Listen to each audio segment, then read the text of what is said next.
Good afternoon, all of you. Welcome back to the channel Mathsville, and this is Surbhi. First of all, Happy Dhanteras to all of you. आप सभी को धनतेरस की हार्दिक शुभकामनाएं। भगवान कुबेर आपके घर में सुख दे, समृद्धि दे और ये साल आपके जीवन को खुशनुमा बना दे।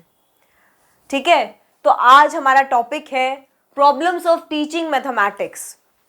लास्ट की दो क्लासेस यानी कि मंडे और सैटरडे को हम PYQs कर रहे थे related to our previous chapter. जो हमने पिछला चैप्टर किया था place of mathematics in curriculum, और वो हमारा चैप्टर फ्राइडे को खत्म हुआ था, जिसमें मैंने आपको उसी दिन बता दिया था कि हमारा नेक्स्ट टॉपिक होगा प्रॉब्लम्स ऑफ टीचिंग मैथमेटिक्स, यानी कि गणित शिक्षण की समस्याएं।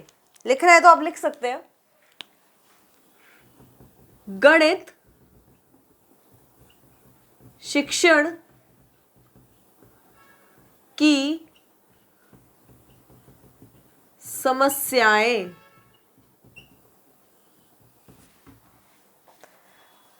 इस टॉपिक में हम किस तरीके से बात करेंगे कि इसमें कुछ कुछ चीज टॉपिक्स मतलब समस्याएं हमें क्यों आती है, इस बारे में कुछ पॉइंट्स हैं और उसके आगे सब पॉइंट्स हैं। हम एक एक पॉइंट को डिटेल में डिस्कस करेंगे। ठीक है, तो पहले हम ये जान लेते हैं कि ये समस्याएं एक्चुअली क्यों आती है। देखो, आप आज जो सीटेट का पेपर दे रहे हो या आपने BEd JBT जो भी किया है, उसके बाद आपने वो किया ही क्यों है? क्योंकि आपको आगे भावी टीचर बनना है, आपको आगे जाकर टीचर बनना है, आपको फ्यूचर टीचर या फिर भावी अध्यापक बनना है। कई दफा ऐसा होता है, मेरे साथ भी होता है और यहाँ तक कि आप लोगों के साथ भी ये चीज हुई होगी कि जब आप किसी नए टॉपिक को पढ़ाते हैं, हो सकता है आप लोगों ने प्रॉपर टीचिंग ना की हो, लेकिन सबने अपने साथ में दोस्तों को, सहकर्मियों को या फिर छोटे भाई बहनों को पढ़ाया ही होता है थोड़ा बहुत। उसमें कई दफा ऐसा होता है कि हम कुछ समझाने लगते हैं, पढ़ाने लगते हैं, तो हमारे दिमाग में ऐसा आता है यार कैसे समझाऊं इसको, ये टॉपिक है, इसको तो समझ ही नहीं आ रहा है। इसमें गलती नहीं है कि हमेशा जरूरी नहीं है कि हमारी ही गलती हो कि हमें असमर्थ हो समझाने में। हमने बाकी सारे टॉपिक समझा दिए, एक आधा टॉपिक ऐसा निकल ही आता है जो थोड़ा टफ हो जाता है। तो वही सारी प्रॉब्लम्स आती हैं हमें ऐसे क्लासेस में भी, कि जब हम, मेरे साथ भी होता है, जब मैं आप लोगों की क्लासेस लेती हूँ, हो सकता है किसी किसी टॉपिक पे मेरे दिमाग में भी आता है मैं कैसे इसको इजीली समझाऊं बच्चों को। तो वो जो इजीनेस करने के लिए जो प्रॉब्लम्स फेस मैं भी करती हूँ, उदाहरण सोचती हूँ, एग्जाम्पल्स को और तरीके से नए नए तरीकों से सोचने की कोशिश करती हूँ, तो ये सब एक तरीके से प्रॉब्लम्स में ही काउंट हो जाते हैं।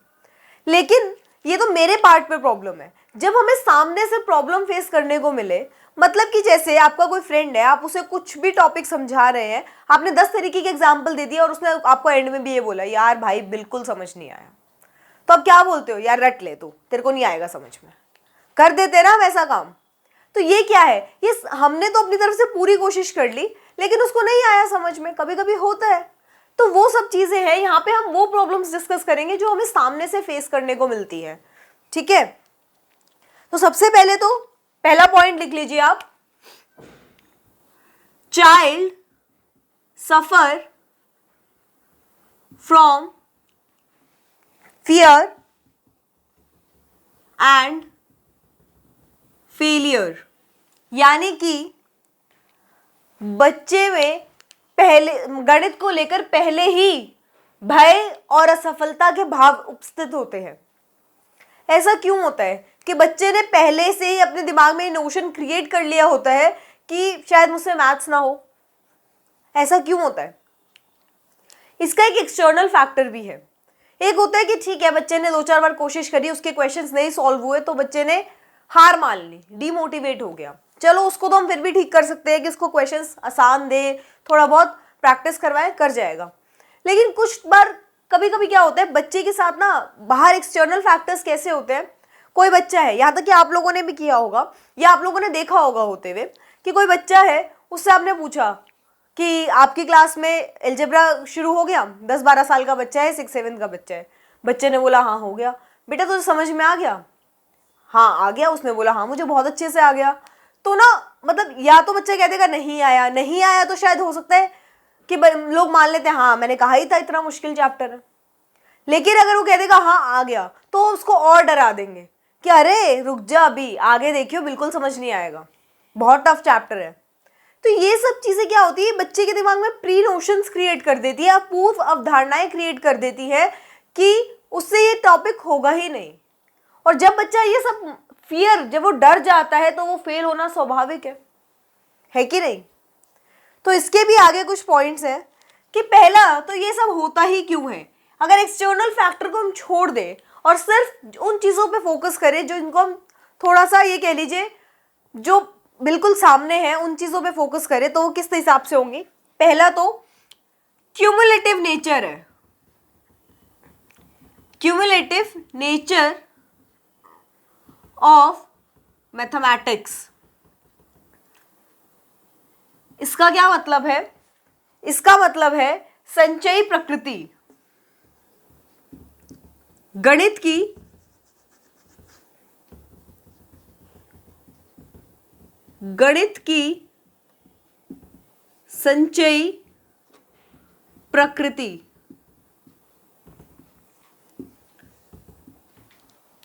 Cumulative nature of mathematics.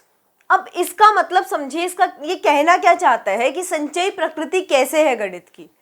मैंने आपसे फर्स्ट क्लास से लेकर अब तक भी कई बार ये बात दोहराई है कि मैथ्स ऐसा सब्जेक्ट नहीं है जैसे आप लोग बाकी सब्जेक्ट्स पढ़ते हैं कि आज ये पढ़ा अगले दिन वो टॉपिक भूल गए, कोई फर्क नहीं पड़ता, अगली क्लास में नया पढ़ेंगे। ऐसा नहीं है। मैथ्स जो है वो पूरी तरीके से आपका जो आपको पहली क्लास में आपने पढ़ा था और जो आप आज पढ़ रहे हैं वो पूरा का पूरा आगे क्यूमुलेट होकर, संचय होकर आप नेक्स्ट क्लास में लेके जाएंगे। क्योंकि मैथ्स कभी ऐसा नहीं हो सकता कि आज जो किया उसके बाद पिछले जो मतलब जो आपने आज किया और अगर आपने पीछे से उससे नहीं जोड़ा तो आप उसे आगे कंटिन्यू कर पाए। तो यही है संचय प्रकृति। जैसे कि आप खुद सोचिए, अगर आपने आज एरिया का कंसेप्ट पढ़ लिया, एरिया का कंसेप्ट पढ़ लिया और आप उसे भूल गए, तो कल जब आप वॉल्यूम का कंसेप्ट पढ़ेंगे तो आपको ये समझ में नहीं आएगा। आपने पढ़ा, आप भूल गए, या आपको कम समझ में आया, आपने उस वक्त ध्यान नहीं दिया, ये सोच लिया कि पेपर में तो हो ही जाएगा। तो कल जब आप वॉल्यूम का कंसेप्ट पढ़ेंगे, यानी कि क्षेत्रफल, एरिया का मतलब क्षेत्रफल और वॉल्यूम मतलब आयतन, तो जब आप आयतन का इसके बारे में बात करेंगे तब आपको ये भी समझ नहीं आएगा, क्योंकि ये इंटरलिंक्ड है। मैथ्स के सारे कंसेप्ट्स आपस में इंटरलिंक्ड है, ठीक है।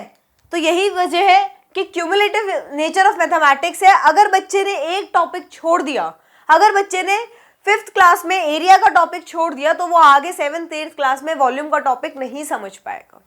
अगर बच्चे ने छोटी क्लासेस में फ्रैक्शन का टॉपिक छोड़ दिया तो वो आगे डेसिमल्स नहीं समझ पाएगा, दशमलव नहीं समझ पाएगा। आया समझ में? तो यही है क्यूमुलेटिव नेचर। इसके बाद इसी में और क्यों बच्चा फेस करता है प्रॉब्लम्स, क्यों उसने पहले ही अपने दिमाग में फियर एंड फेलियर के नोशन क्रिएट कर लिए हैं। दूसरा है प्रीडोमिनेंस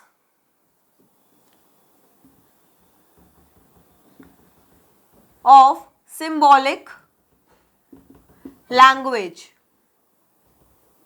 ठीक है। प्रीडोमिनेंस ऑफ सिंबॉलिक लैंग्वेज यानी कि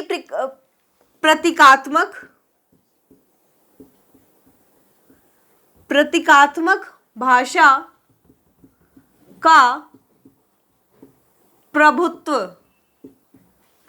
अब ये क्या है?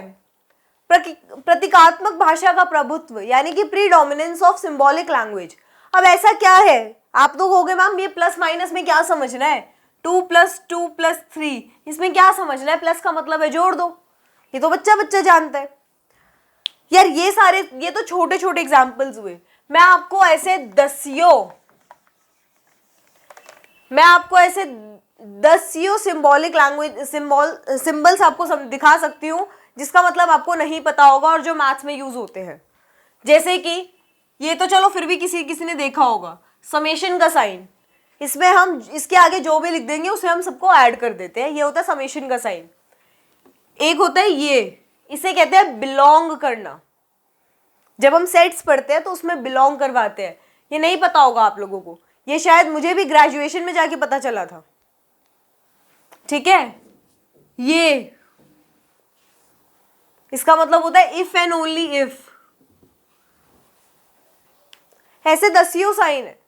तो चलो ये तो फिर भी मैं कह रही हूँ बहुत बड़े साइंस है, लेकिन अगर बच्चा एक छोटा, उसके लिए तो ये वाले साइंस भी इंपॉर्टेंट है ना। अभी मैं रिसेंटली, मैं खुद का एग्जांपल बताती हूँ। अभी मैं रिसेंटली कुछ दिनों पहले अपने कजन को पढ़ा रही थी, छोटा है, 9th में है शायद, ठीक है। उसको मैंने स्टैटिस्टिक्स पढ़ाया और उसमें स्टैटिस्टिक्स में बच्चे ने पहली बार ये समेशन का साइन देखा था, ये वाला। एंड उसको सबसे पहले यही क्वेश्चन था, दीदी सब कुछ छोड़ो, पहले मुझे ये बताओ ये क्या हो रहा है। मैं कहा बेटा इसका मतलब है सब कुछ ऐड कर दो। कहता तो फिर इसका मतलब क्या है। इससे क्या हुआ, इससे मुझे ये समझने को, मुझे भी समझ में आया और उसे भी, कि नहीं नहीं, जो सिंबल्स होते हैं अगर उसे टीचर निग्लेक्ट कर जाए क्लास में गलती से, या बच्चे को उस वक्त ना समझ में आए, तो बच्चे के दिमाग में कहीं ना कहीं वो फियर एंड फेलियर ला ही देते हैं। बच्चे को भय लगने लगता है उस चीज से कि अगर यार ये सिंबल दिख गया, शिट यार अब इसको कैसे करूंगा मैं। वो कैसे होता है, वो ऐसे ही होता है। तो इस वजह से जो ये प्रीडोमिनेंस है कि हाँ हम मैथ्स में से सिंबल्स को निकाल नहीं सकते, प्रतीक चिन्हों को हम नहीं निकाल सकते मैथ्स में से, तो क्योंकि उसको समझना ही एक लास्ट ऑप्शन बचेगा बच्चे के पास। तो अगर कोई बच्चा कुछ कुछ नहीं समझ पाएगा तो उसे प्रॉब्लम्स शुरू हो जाएंगी। नेक्स्ट आ जाते हैं,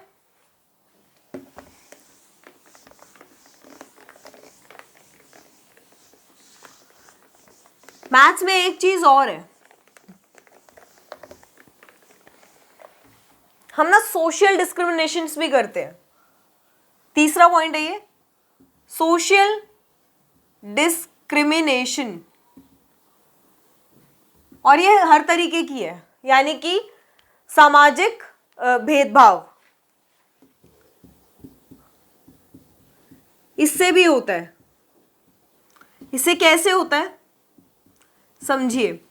सामाजिक भेदभाव दो तरीके के हो सकते हैं। एक तो जात पात के उसमें हो सकता है कि हाँ ऊंची जात है तो ज्यादा पढ़ेगा, इसको ज्यादा आता होगा, ठीक है।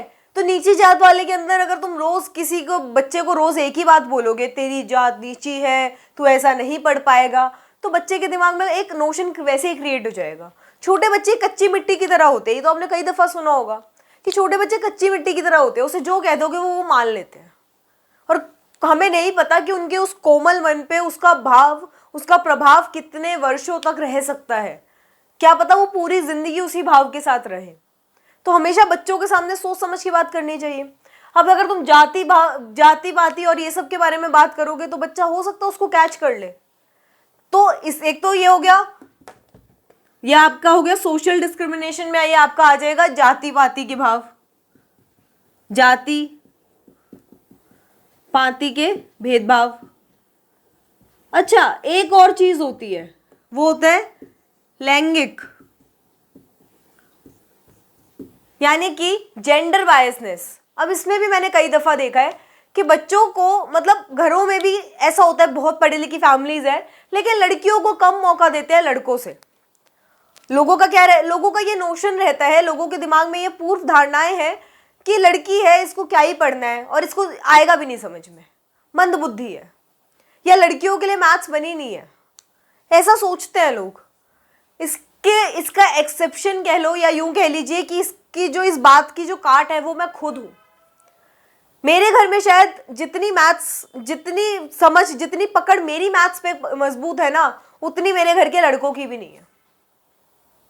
ये बात फैक्ट है। और ऐसा नहीं है, आपके खुद के घरों में मैंने आपको बताया भी था कि आप लोग शॉप्स पे जाते हो इतना पढ़े लिखे होने के बावजूद और वहां पे जाके खड़े हो जाते हो, हाँ जी कितने का हो गया सामान, भैया आप ही लगा लो। क्यों करते हो आप ऐसा?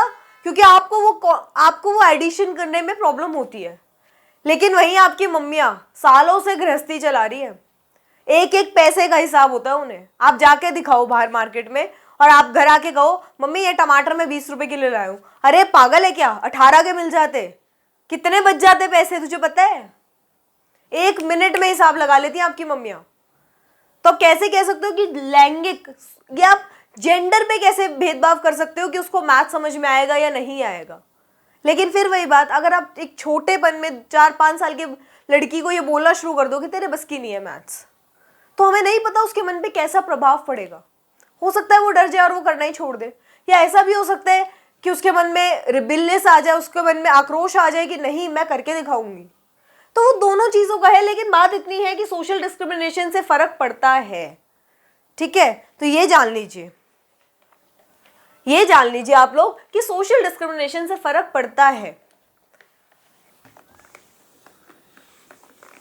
अब लास्ट जो इसी पॉइंट में जो चौथा पॉइंट है और लास्ट पॉइंट है हमारा, वो है कि जो मैथमेटिक्स लैंग्वेज होती है, मैथ्स की जो लैंग्वेज होती है, वो डेली लैंग्वेज यानी कि रोजमर्रा की जिंदगी से बहुत दूर है, मतलब बिल्कुल मेल नहीं खाती, या कह लीजिए कम मेल खाती है।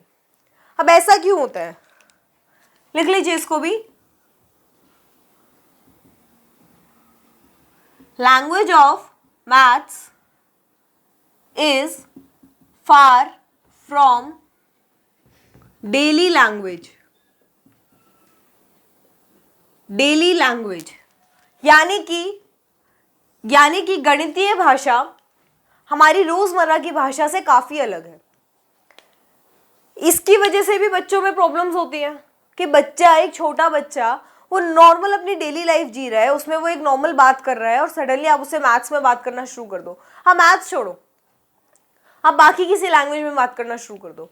एक बच्चा है, उसके घर में सिर्फ हिंदी बोलते हैं, सडनली आप एक दिन उससे मिलो और इंग्लिश में बकबक करना शुरू कर दो, बच्चा डर जाएगा, वो आपसे बात करने से कतराने लगेगा। तो यही रीजन है कि उसके मन में फिर से एक फेलियर का भाव पैदा हो जाएगा, एक असफलता का भाव पैदा हो जाएगा।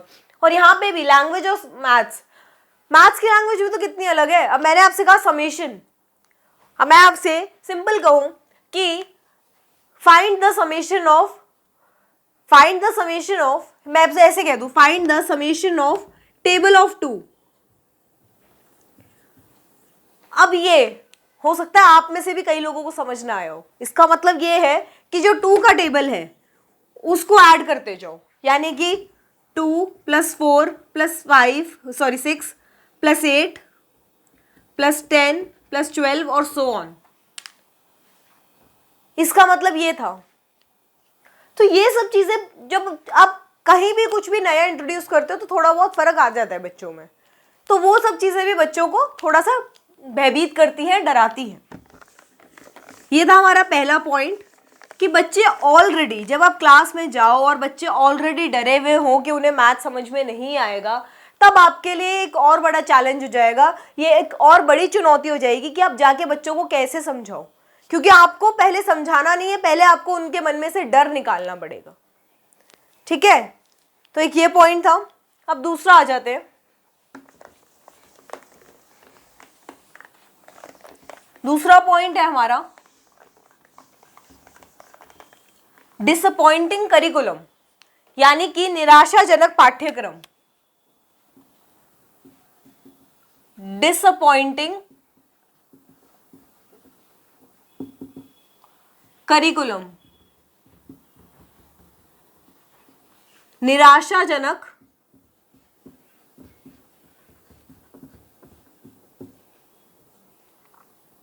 पाठ्यक्रम।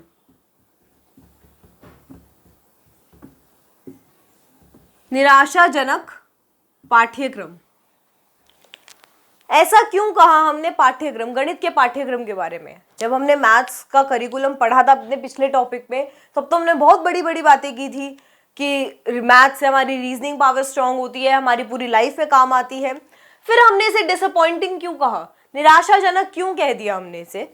क्योंकि एक्चुअली क्या है कि जो भी हम सोचते हैं, हम इतनी बड़ी बड़ी नीतियां बनाते हैं, इतना सब कुछ सोचते हैं, जरूरी नहीं है कि हम वो सब पा ही ले। आज भी आपको खुद को भी पता है कि ग्राउंड रियलिटी क्या है, कि एक्चुअली हो क्या रहा है स्कूल्स में, या आपके पाठ्यक्रम में क्या हो क्या रहा है। आप खुद बताओ, हो सकता है आप में से कोई बच्चा खुद ही बहुत अच्छा टीचर होगा, उसका पढ़ाया हुआ बिल्कुल बहुत अच्छे समझ में आता होगा, लेकिन किसी वजह से उसका पेपर क्लियर नहीं होता, बीएड के आपके या फाइनल ईयर्स वगैरह, कोई भी रीजन की वजह से आपका पेपर क्लियर नहीं होता, तो आपको डिग्री नहीं मिलती और आप शिक्षक नहीं कहलाते। तो इससे क्या होता है, इससे ये समझ में आता है कि जो हमारा करिकुलम है, जो हमारा पाठ्यक्रम है, वो आज भी पहले उसकी फोरमोस्ट जो है वो नैरो एम्स पे रहती है, नैरो एम्स पे फोकस्ड है, संकीर्ण उद्देश्यों पे फोकस्ड है वो, है ना। इसी वजह से इसे हमने कहा है निराशाजनक, कि कहने को तो बात तो बहुत बड़ी बड़ी की गई थी, लेकिन उतनी उतनी उपलब्धियां हमें हासिल नहीं हुई। हम आज भी छोटी चीजों पर फोकस रह गए। तो वही इसीलिए वजह से आया यहाँ पे नैरो एम्स। अब इसमें क्या क्या रीजन है? सबसे पहले तो एम्फसाइज, यानी कि आज भी एग्जामिनेशंस को लेकर एम्फेसिस है क्लास में, क्लासेस में या हमारी कक्षा, आपकी कक्षा जो क्लासेस में जो आपका अधिगम होता है गणित का, वो सारा आपकी परीक्षाओं पे बेस्ड होता है। टीचर को भी ये रहता है कि आपका ये पाठ्यक्रम है, ये आपका सिलेबस है और उसको वो पहले कंप्लीट कराना है कैसे भी, ठीक है ना। तो इसी वजह से हम कह सकते हैं कि एम्फसाइज्ड ऑन एग्जामिनेशंस। अब एग्जामिनेशंस पे फोकस है तो इसमें भी कुछ होगा यार। इसमें यूजुअली क्या होता है, क्योंकि एग्जामिनेशन पे फोकस है, एक पर्टिकुलर पाठ्यक्रम एक सिलेबस पे फोकस है, तो उसमें क्या होता है, आपको मोस्टली रोट लर्निंग करनी पड़ती है, आपको रट्टाफिकेशन करना पड़ता है, आपको रट्टा मारना पड़ता है फॉर्मूलोज का, फॉर्मूलेज हो गए, आपके सूत्र हो गए या कंसेप्ट्स हो गए, बहुत सारी अवधारणाएं हैं जिनके बारे में आप बात करते हैं और उनके बारे में आप सिर्फ रट लेते हैं। होता है कि नहीं होता? फॉर्मूलेज है। आप छोटी क्लासेस में देखिए, आपको जब पहली बार एक फॉर्मूला इंट्रोड्यूस करवाया था, ये वाला क्या था, ये सरकमफ्रेंस। आपको एक दिन टीचर आई क्लास में और उन्होंने बोला सरकमफ्रेंस ऑफ सर्कल का फॉर्मूला याद कर लो, ठीक है। हिंदी वाले बच्चों को फिर भी समझ में आ सकता है कि हाँ, कि आपके सर्कल का परिमाप की बात हो रही है, परिधि की बात हो रही है। लेकिन जो इंग्लिश वाले बच्चे, तो उन्हें, छोटे छोटे बच्चे यार सेकंड थर्ड क्लास के, उनके घर में भी हिंदी बोली जा रही है और ये आम भाषा में यूज भी नहीं होता है सरकमफ्रेंस वर्ड। अब आप खुद बताओ, आधे बच्चों को समझ ही नहीं आया होगा सरकमफ्रेंस है क्या। जब बहुत थोड़े बड़े हुए या खुद थोड़ी समझ डेवलप हुई, तब उन्हें समझ में आया होगा, अच्छा ये तो पेरीमीटर ही तो है। तो ये सब क्या, ये इसमें क्या हुआ, लेकिन बच्चे तो वो भी पास हुए, आगे गए। वो कैसे गए? उन्होंने ये रट लिया, उन्होंने इस कंसेप्ट को याद कर लिया, सरकमफ्रेंस ऑफ सर्कल लिखा है, बढ़िया, ये वाला फॉर्मूला चिपका दो। उन्हें नहीं पता, उन्हें बिल्कुल नहीं पता कि सरकमफ्रेंस का मतलब पेरीमीटर ही होता है, नहीं पता उन्हें, लेकिन स्टिल उन्होंने वो चीज रट ली।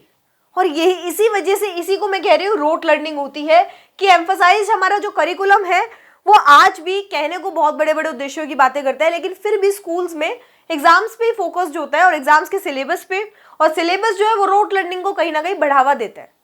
आप जो चाहे माने चाहे ना माने, आपने देखा होगा रोट लर्निंग को बढ़ावा मिलता है। आप लोगों ने खुद भी कई दफा किया होगा कि आपने टॉपिक को समझने की कोशिश करी, एक बार करी, दो बार करी, चार बार करी, नहीं समझ में आया, पांचवी बार आपने क्या करा, आपने उसको वर्ड टू वर्ड रट लिया कि कल आएगा पेपर में, जैसे अंदर मुंह में डाला है वैसे ही बाहर उड़ेल दूंगा पेपर में और मेरा पेपर हो जाएगा क्लियर, मेरे को सिर्फ नंबर चाहिए, मुझे नहीं जानना है क्या है क्या नहीं। ऐसा होता है ना। तो यही चीज है, और इसकी वजह से एक तो हो गया ये एम्फसाइज्ड है एग्जामिनेशंस पे, और इसकी वजह से रोट लर्निंग को बढ़ावा मिलता है। और दूसरा क्या है, वीक स्टूडेंट्स। अब जो बेचारे कमजोर छात्र हैं उनके साथ और भी बुरा होता है, बेचारों के साथ। उनके साथ क्या होता है कि अगर बच्चों को नहीं समझ में आया, परिधि ये सब नहीं समझ में आया, वो बच्चे क्या करते हैं, उनके लिए ना ये एक तरीके का भंडार हो जाता है,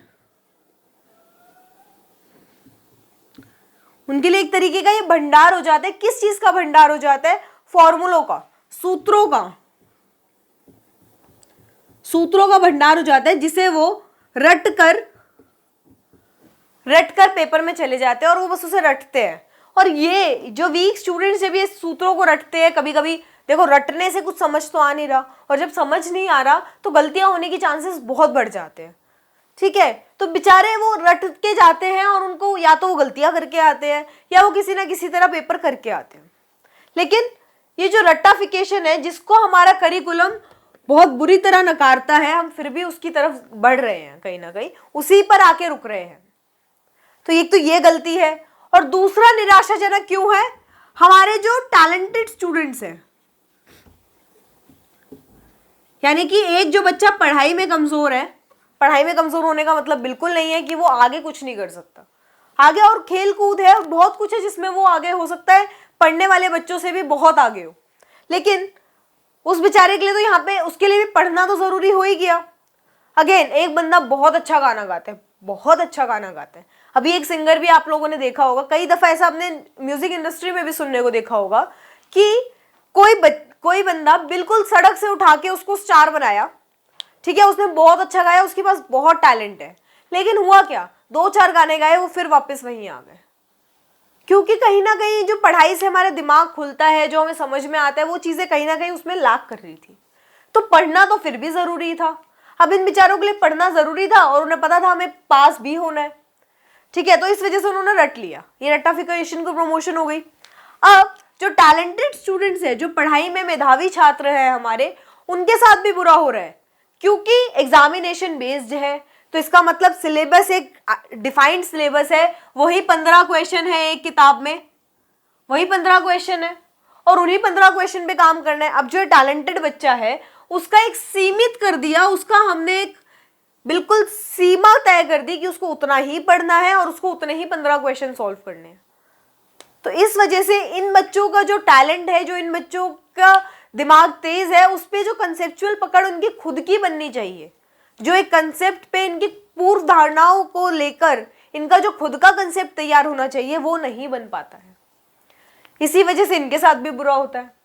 तो क्या है, डिसअपॉइंटिंग करिकुलम है। क्यों है? क्योंकि वो एग्जाम्स पे फोकस्ड है, तो वीक स्टूडेंट्स हैं उनको रटने के लिए आगे धकेल देता है, और जो हमारे टैलेंटेड स्टूडेंट्स हैं, मेधावी छात्र हैं, उन लोगों के साथ ये बुरा होता है कि उनको अपनी क्षमताओं का खुद से विकास करने का मौका नहीं मिलता। ठीक है, तो ये था हमारा second point, disappointing curriculum.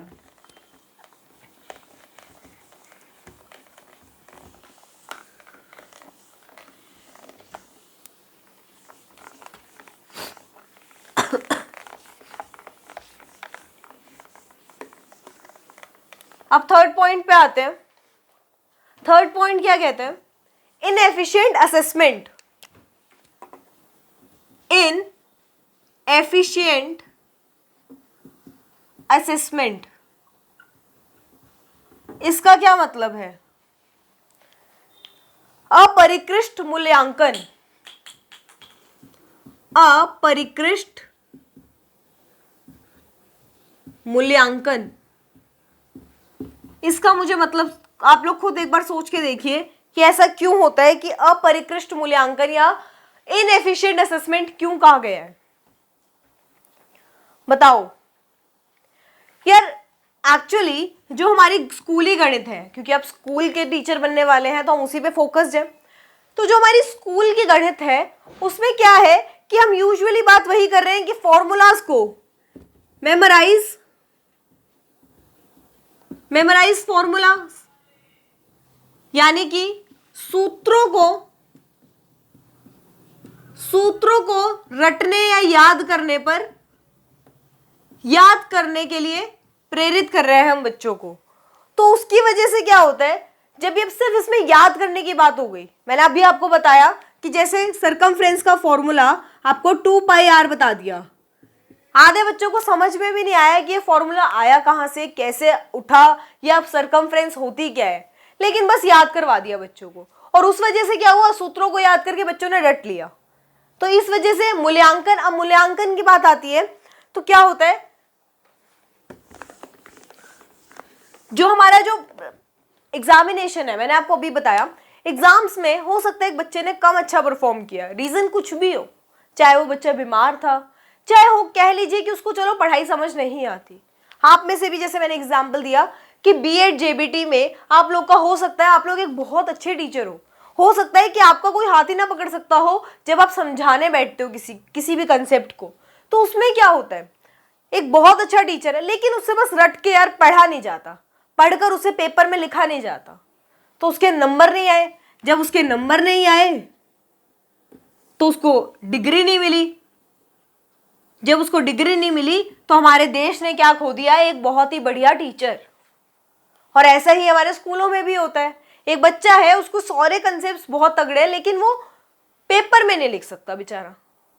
Reason है हर के, कोई बंदा किसी चीज में अच्छा है, कोई बंदा किसी चीज में अच्छा है, तो जब वो नहीं लिख पाया बेचारा, तो क्या हुआ, उसको नंबर नहीं मिला और उसको आगे प्रमोट नहीं किया गया क्लास में। तो इस वजह से हमारा जो ये चीज दिखाता है हमारे इनएफिशिएंसी को, कि हमारे जो सिस्टम है उसकी इनएफिशिएंसी को, कि असेसमेंट कितना बुरा तरीके से हो रहा है, बच्चे की नॉलेज को नहीं टेस्ट कर रहे हम बच्चे के रटने की प्रवृत्ति को टेस्ट कर रहे हैं कि वो कितना रट के कितना पेपर में लिख सकता है, उस चीज को हम टेस्ट कर रहे हैं। इसी वजह से हमने इसे इनएफिशिएंट यानी कि अपरिकृष्ट भी कहा है, कई कई जगह पे क्रूड असेसमेंट भी कहा गया है। ठीक है, तो ये आ गया।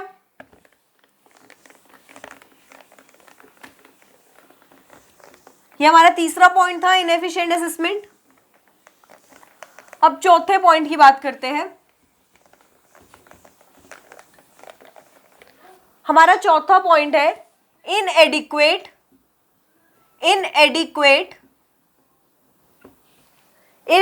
प्रिपरेशन ऑफ टीचर,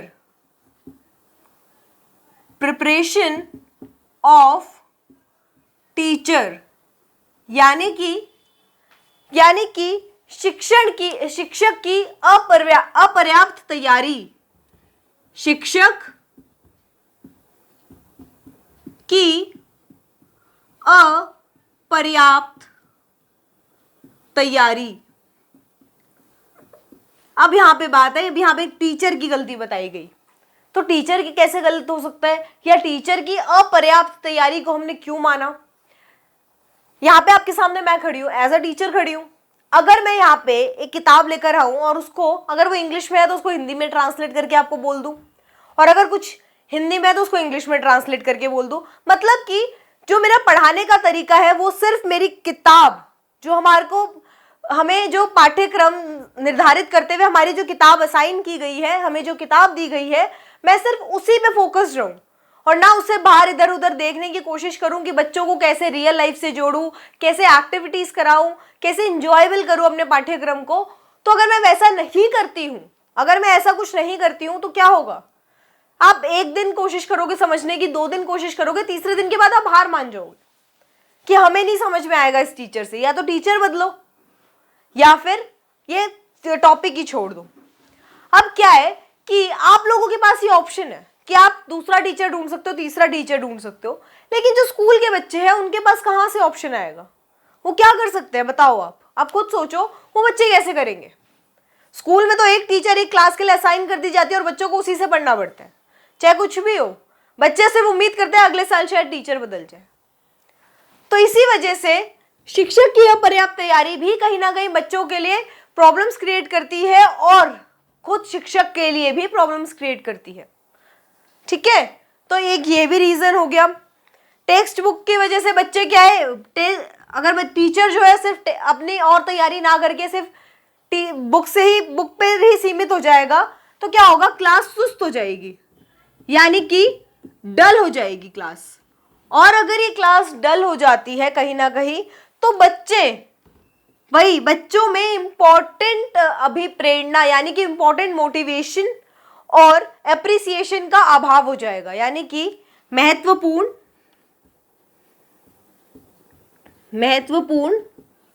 अभिप्रेरणा और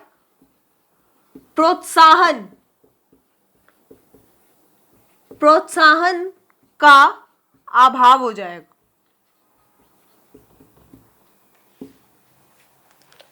तो ये कहीं ना कहीं जब बच्चों में मोटिवेशन और एप्रिसिएशन की फीलिंग ही नहीं रहेगी, तो बच्चे खुद ब खुद धीरे धीरे उस सब्जेक्ट से कटना शुरू कर देंगे। और अगर एक बार बच्चे का मन उठ जाता है तो उसको फिर दोबारा उस जगह पे लेके आना बहुत मुश्किल होता है टीचर्स के लिए भी। ठीक है, तो एक ये रीजन आ गया, इनएडिक्वेट प्रिपरेशन ऑफ टीचर। इसके बाद ये तो आपके 4 मेन पॉइंट्स हैं ये।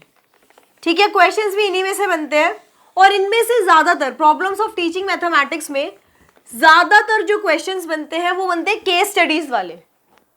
जो आपके पेपर में केस स्टडी वाले क्वेश्चंस आते हैं, मैंने आपको कल भी बताया था केस स्टडी वाले क्वेश्चंस कौन से होते हैं। वो वाले क्वेश्चंस जिसमें हमने एक केस दे रखा होता है कि हाँ एक टीचर ने बच्चे से ऐसे बोला, उसने ये गलती कर दी, अब आप बताओ इसमें क्या हो सकता है। ठीक है, तो इसमें इस वाले टॉपिक में से यूजुअली केस स्टडी के क्वेश्चंस बनते हैं और इसमें साथ में इसकी रेमेडीज के भी बनते हैं। जैसे कि आपको ऐसा भी हो सकता है कि प्रॉब्लम डायग्नोस करने को बोल दिया कि बच्चा क्यों नहीं कर पा रहा, उसमें फियर है, फेलियर का फीलिंग है, या टीचर की तैयारी नहीं थी, या क्या और रीजन है, ठीक है। तो इस वजह से केस स्टडी के ऊपर एक तो ये वाले क्वेश्चन सुनते हैं, और एक बन जाता है कि इसकी रेमेडीज बताओ, कि चलो हाँ बच्चा डर रहा है, तो अब बताओ कि इसको कैसे सुलझाओगे। आपने प्रॉब्लम तो जान ली, लेकिन प्रॉब्लम का समाधान, समस्या का समाधान करना भी तो जरूरी है। अगली क्लास में हम लोग समाधान पर ही बात करेंगे। नेक्स्ट क्लास में हम लोग रेमेडीज ही पढ़ेंगे, लेकिन रेमेडीज एक टॉपिक अलग है, डायग्नोस्टिक टीचिंग्स एंड रेमेडीज वो अलग है, और एक है सिर्फ इसके प्रॉब्लम ऑफ टीचिंग मैथमेटिक्स में छोटी मोटी रेमेडीज है, उस बारे में हम बात करेंगे। बहुत बड़ा टॉपिक नहीं है, छोटा ही है। साथ में हम एक छोटे मोटे टॉपिक पे भी बात करेंगे, जैसे एक है कंसेप्ट मैपिंग। बहुत इजी टॉपिक है, और आई गेस शायद मैंने आपको पहले भी इसके बारे में डिस्कस किया है, थोड़ा सा और डिस्कस कर लेंगे, या एक दो और छोटे छोटे टॉपिक है, जैसे कि आपका विजुअल मेमोरी और आपकी ऑडिटरी मेमोरी, इन सब के बारे में भी बात करेंगे। तो नेक्स्ट क्लास हमारी इस बारे में होगी। आज हमने बात की प्रॉब्लम्स ऑफ टीचिंग मैथमेटिक्स, ठीक है। So thank you so much for the class, thank you so much for the session, and once again happy Dhanteras to all of you. Thank you so much.